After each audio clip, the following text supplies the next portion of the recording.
అందరికీ నమస్కారం అండి. ఈ రోజు మా ఇంట్లో మటన్ కర్రీ చూపిస్తారండి. మా వారు మటన్ తెచ్చారు 1 కిలో. దాన్ని కడిగి బాండీలు వేసుకున్నానండి. ఉప్పు పసుపు వేసి నీళ్ళన్నీ ఇనికిపోయేదాకా చేసుకున్నానండి. బాగా ఇనికిపోయి ఆరిపోయింది. దాని మసాలా చూపిస్తానండి. ఎండు మిరపకాయలు, 1 స్పూన్ ధనియాలు, 1 చిన్నులపాయ, చిన్న అల్లం ముక్కండి, 5-6 జీడిపప్పులు, కొబ్బరి, చెక్క, లవంగాలు, యాలుక్కాయ, జాజికాయ అండి. ఇదంతా మసాలా పట్టు పెట్టుకుందామండి. ఉల్లిపాయలు వేసానండి. ఆయిల్ పెట్టి ఉల్లిపాయలు వేగిపోయినాయి. ఈ మాత్రం వేగితే సరిపోతుందండి, ఎక్కువ ఎర్రగా వేయక్కర్లేదు. పుదీనా కొంచెం కడిగి పెట్టుకున్నా, పుదీనా వేస్తున్నా. కరివేపాకు కొద్దిగా, ఒక టమాటా కట్ చేసుకున్నా. మసాలా ఇప్పుడు పట్టి పెట్టుకున్న మసాలా వేస్తున్నానండి నేను.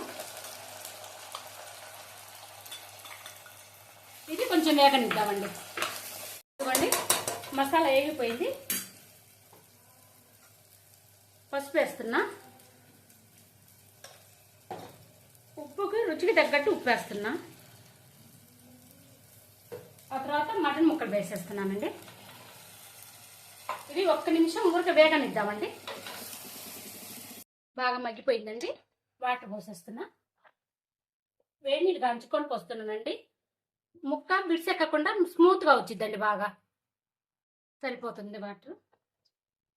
మనం ఈ మటన్ కొంచెం ముదురుగా ఉంటుంది కాబట్టి అండి, కాస్త